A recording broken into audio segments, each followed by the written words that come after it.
Bueno, bienvenidos y bienvenidas. Vamos a dar inicio al segundo día del seminario. El primer panel consiste en la presentación de la segunda edición de la Convención Americana Comentada. Va a estar a cargo Lorena Ávila, de la Fundación Konrad Adenauer, que es una de las coorganizadoras del encuentro, y va a contar con comentarios del doctor Néstor Sagüez, quien participa como autor en esta obra. Así que empezamos con Lorena.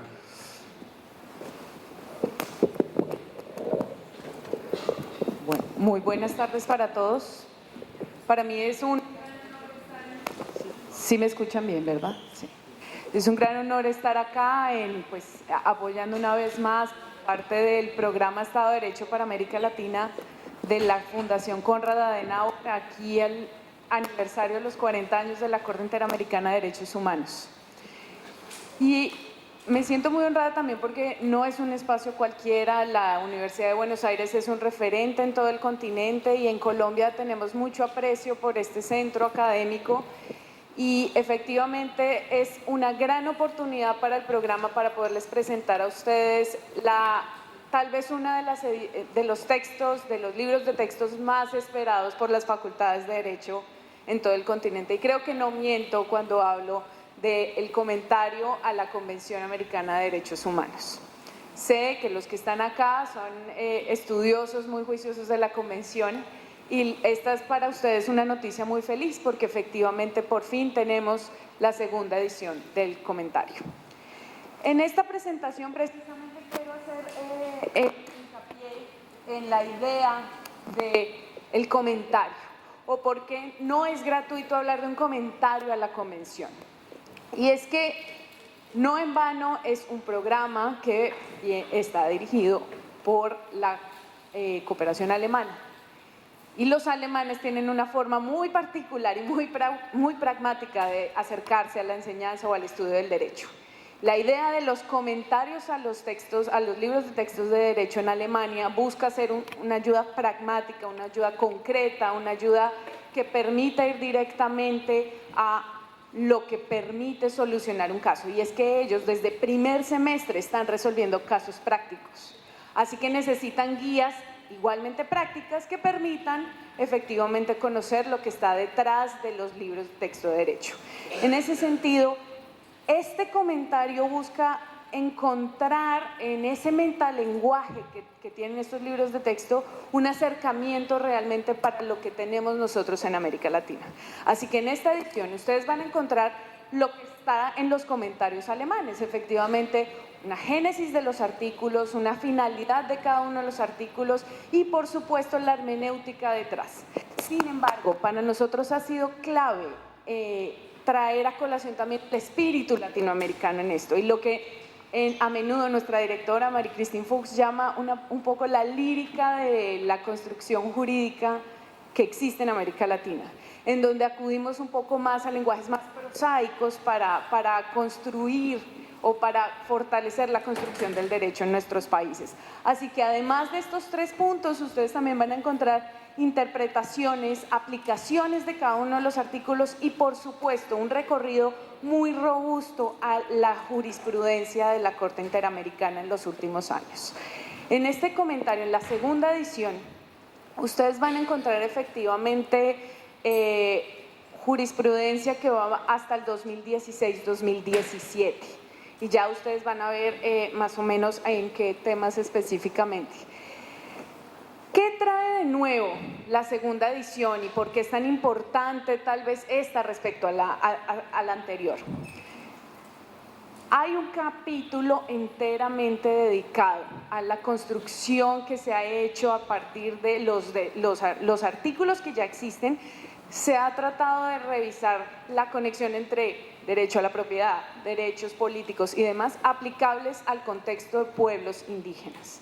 Esto no es gratuito, esto es gracias a efectivamente las sentencias que han permitido abrir esos debates, que han permitido encarrilar esas discusiones y por supuesto son más de 80 páginas en donde ustedes van a encontrar efectivamente la interrelación de los artículos que van hacia esa discusión. Del mismo modo, ya hay una construcción más más concreta respecto al derecho a la verdad en su construcción más autónoma, que esto no estaba presente en lo que habíamos hecho en la primera edición. En tercer punto, ayer el juez Pérez Manrique nos hacía una construcción bastante detallada de lo que había sido la línea jurisprudencial en derechos de los migrantes. Y acá eso es algo que intentamos recuperar con mucho cuidado para precisamente visibilizar temas tan críticos como niñez y otras formas de vulnerabilidad en las que se encuentran inmersas las personas en situación de migración. También está la construcción más detallada del principio de no discriminación a través de la revisión del caso de Hacienda Verde versus Brasil, en donde se construye un poco más las referencias a esclavitud y servidumbre y las definiciones mucho más explícitas, y eso es algo que se dio también en los últimos años. La sentencia, y este es uno de los puntos tal vez más importantes y que se refiere muy a menudo, y de hecho en este punto el autor que dio más fuerza a esto fue precisamente alguien de aquí de Argentina, el señor Christian Curtis, abordando la justiciabilidad del artículo 26, tema de derechos económicos, sociales y culturales, específicamente en contextos en donde ya existe jurisprudencia de la Corte y se pueden hacer desarrollos más explícitos. También están criterios más específicos sobre la integridad personal en ámbitos diversos como garantía diplomática, violencia de género, las obligaciones del Estado a prestar atención médica, en fin, una serie de temas que siguen siendo muy relevantes y que necesitaban una versión actualizada de los mismos. Finalmente, y esto también está en relación un poco con las discusiones que se abrieron también en este país, está un poco la discusión frente a la protección de periodistas y libertad de prensa, libertad de expresión en distintos ámbitos en América Latina. Esos son los eventos, digamos, más innovadores o lo nuevo respecto a la primera edición de la convención comentada. En el texto ustedes también van a encontrar la presentación de los editores. Aquí están, por supuesto, Marie Christine Fuchs, directora actual del programa Estado de Derecho, y el antiguo director, Christian Steiner, y gestor de la idea de la convención comentada. Son ellos los que han traído este espíritu alemán para tratar de contribuir un poco a la discusión de la convención. Y encontramos también, y esto es algo muy importante, el apoyo en el prefacio escrito por el doctor Eduardo Ferrer Macgregor, aquí presente, y por Guido Raimondi, presidente del Tribunal Europeo de Derechos Humanos. Esta como una apuesta muy clara al diálogo judicial del que también hablábamos el día de ayer, una apuesta muy concreta para visibilizar la importancia de los diálogos posibles entre distintos tribunales. De hecho, en esta edición, que es la única que está impresa en este momento, también encontramos la participación del doctor Alejandro Linares, expresidente de la Corte Constitucional de Colombia, quien apoyó precisamente en la versión impresa en Colombia, que, como les digo, es la única que en este momento se encuentra impresa. Esto porque estamos haciendo precisamente negociaciones con distintas editoriales en distintos países latinoamericanos para posibilitar la reimpresión del texto y su mayor accesibilidad a todas las facultades y a todos los interesados. Vale decir que la representatividad de los autores es muy amplia desde Estados Unidos, Perú, Brasil. Esto se está saltando, pero bueno, les pido disculpas. Lo que buscamos efectivamente es cubrir tanto geográficamente como integralmente todos los artículos de la convención, que haya una diversidad en las miradas y que se pueda efectivamente cubrir un amplio catálogo de discusión, de miradas, de enfoques, y que nuevamente se pueda revitalizar la discusión desde perspectivas de fortificar los diálogos y los encuentros constitucionales. Aquí hay otra apuesta muy importante para el programa, y es que para nosotros la idea no es solamente que sean estudiantes de Derecho los que vean en el comentario algo útil. La idea no es que sean solamente sino que también se amplíe a todos los operadores del derecho, operadores judiciales y demás personas que puedan estar involucradas y que tengan en su saber una conexión directa con la Convención, que como lo hemos hablado, somos todos, en la perspectiva de entender la Convención como parte de los bloques de constitucionalidad de los distintos países que cuentan con esta figura. Estamos hablando de la importancia de tener en cuenta la Convención en contextos en donde efectivamente pueda ser aplicada por todos los jueces constitucionales. Efectivamente, esa perspectiva la han tratado de aplicar nuestros distintos autores en toda la región, y precisamente bajo esa referencia lo que nosotros hemos tratado de hacer es involucrarlos muy activamente para que participen y construyan desde esta perspectiva de un comentario construido en varias voces, una mirada más integral de lo que efectivamente implica acercarse a cada uno de los artículos de la Convención. También encontrarán en todo el texto referencias explícitas a los países. En el caso de Argentina, por ejemplo, una de las referencias más comunes, aunque es una sentencia que es antigua, pues relativamente de 2011, estamos hablando del caso de Fontevecchia y de Amicó. Y esta es una sentencia que sigue apareciendo en esta edición reiterativamente, no solo para hablar del artículo 13 o del artículo y su tensión con el artículo 11, sino también para posibilitar otras miradas en donde, como ya veíamos ayer, no es solamente esta tensión entre el derecho a la libre expresión y la protección de la honra personal, sino también es el cumplimiento de las sentencias de la Corte Interamericana por parte de los estados, que sigue siendo un debate pertinente hoy en día en múltiples escenarios. Sobre todo, si ustedes han visto las noticias y precisamente con la discusión que ayer traía Cecilia Medina a nuestra mesa, pues efectivamente es un tema que sigue siendo más pertinente, y el comentario también busca dar algunos elementos en ese aspecto. Antes de darle la palabra al doctor Sagüez, quien es efectivamente uno de nuestros autores y que va a apoyarnos en la tarde de hoy platicando un poco desde su experiencia, quiero abordar una de las preguntas que más a menudo nos han hecho, y es precisamente un poco la demora en esta nueva edición. ¿Por qué tardar tanto tiempo? ¿Por qué esperar pues hasta ahora, o porque apenas ahora la estamos socializando? Y es que aquí tenemos otra apuesta muy importante en términos de socializar la Convención. Este libro que ustedes ven acá es, por supuesto, la encarnación de esta vieja idea de la enciclopedia.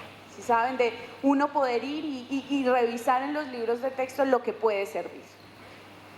En esta edición se hizo un esfuerzo muy importante por construir un índice temático que les permitiera ir a mirar conceptos y a mirar los artículos y encontrar las cosas que uno realmente puede estar necesitando y poderse remitir directamente a las páginas. De esa manera, no solamente lo quisimos hacer en la versión impresa, sino también en la versión en digital. Estamos prontos a hacer el lanzamiento de la versión digital de la Convención, y esta herramienta va a permitir que ustedes con un clic puedan acceder a las páginas que directamente les pueden interesar para conocer de manera concreta, práctica, en tiempo real, las respuestas a las preguntas que puedan tener frente a los artículos o frente a los conceptos que estén en discusión. Y eso creemos nosotros que es una forma muy importante de generar una conexión directa con el control de convencionalidad, para hacer de hecho control de convencionalidad desde la academia, desde el despacho, desde cualquier lugar en el que nos encontremos. Eso ha tomado un poco de tiempo, y eso sin duda va a ser un esfuerzo que consideramos nosotros va a ser de mucha ayuda para que efectivamente se pueda disfrutar un poco más de la Convención. Sin hablar de más, quisiera darle la palabra precisamente al doctor Néstor Sagüez, quien nos ha apoyado precisamente con el comentario al artículo 14, si yo no estoy equivocada. Y bueno, doctor Sagüez, muchísimas gracias por su apoyo al programa y a la convención comentada. Muy bien. A ver, el agradecido soy yo, muy agradecido por cierto. Quiero rememorar que es la segunda vez que se presenta en la UBA el libro. Si no mal no recuerdo, la primera estaba usted, la doctora Mónica Pinto, Christian Steiner, yo y otros más. Fue un momento muy agradable. Me han pedido que haga alguna reflexión coloquial sobre el libro. Este libro comenzó muy bien, comenzó en el restaurante de la Casa de los Azulejos, ahí cerca de la Avenida Madero, en el centro de México. Sí, sí, entre enchiladas, quesadillas, guacamoles y tacos, comenzó a pergeniarse. Christian Steiner nos dio las ideas fundamentales que debía presidir la obra.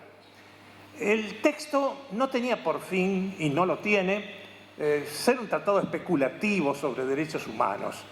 No es un libro que tampoco pretende ser una colección de teorías o de doctrinas. Lo que prevalece en este volumen es su sentido funcional, práctico y operativo, motivado, provocado en parte, en buena parte, por la doctrina del control de convencionalidad recientemente mencionada, instaurada, me atrevería a decir impuesta, por la Corte Interamericana de Derechos Humanos. El control de convencionalidad, hablo para los estudiantes aquí presentes, tiene varias vertientes. Una de ellas es destructiva, no aplicar las normas internas opuestas a los instrumentos internacionales de derechos humanos y a la jurisprudencia de la Corte Interamericana, y una parte positiva, que es reinterpretar, reciclar, realimentar el derecho nacional, comenzando por el constitucional, conforme precisamente al derecho internacional de los derechos humanos, el Pacto de San José y la jurisprudencia de la Corte Interamericana. En resumen, resultaba obligado, literalmente obligado, para cualquier operador del sistema jurídico argentino, no solamente los jueces, también los legisladores, también el Poder Ejecutivo, conocer la doctrina jurisprudencial de la Corte Interamericana de Derechos Humanos, aparte del texto del Pacto de San José.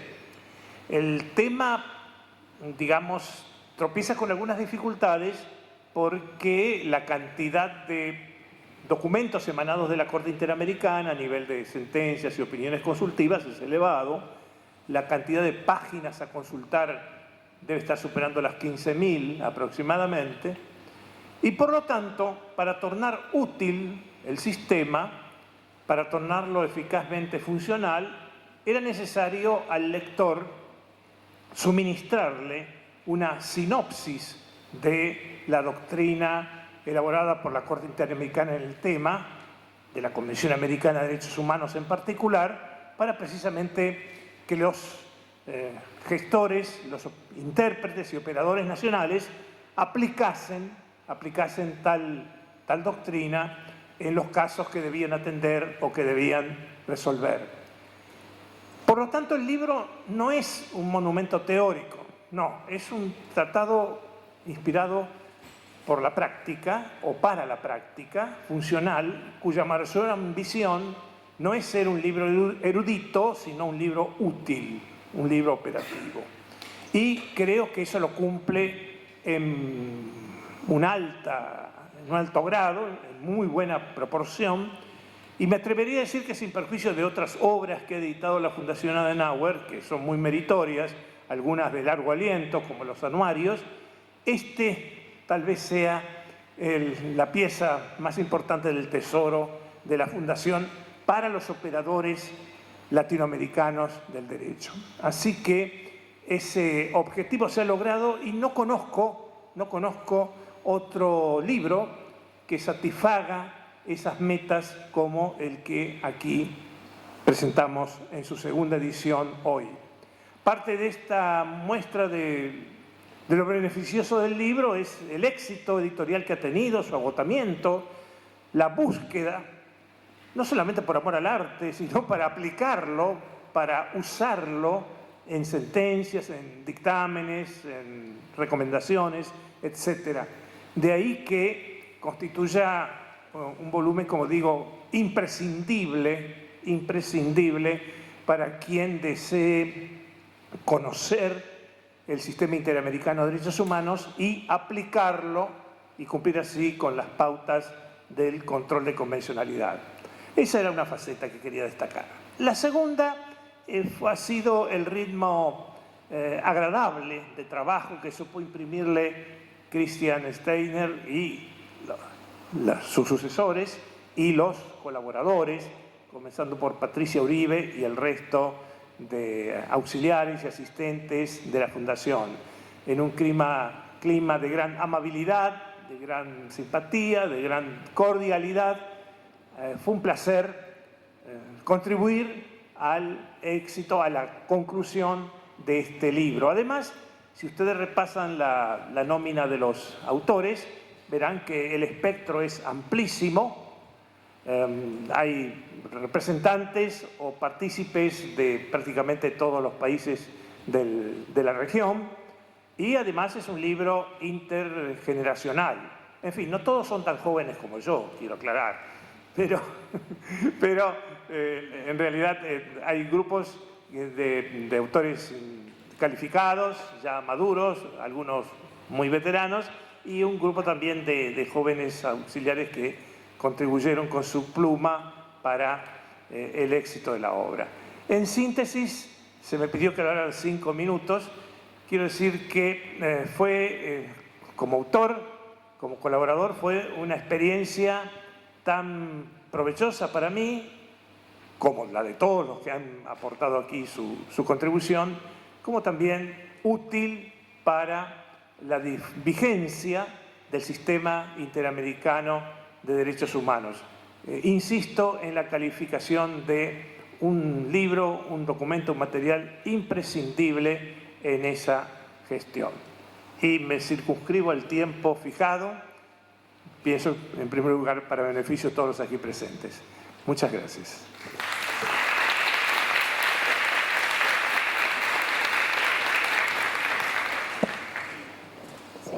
Creo que con esto damos final a la presentación del libro. Próximamente, a finales del mes de junio, lo encontrarán disponible en www.dialogoderechoshumanos.com, una página del Programa Estado de Derecho para América Latina de la Fundación Konrad Adenauer. Muchas gracias por su tiempo y así damos paso al siguiente panel para respetar los tiempos. Muchas gracias.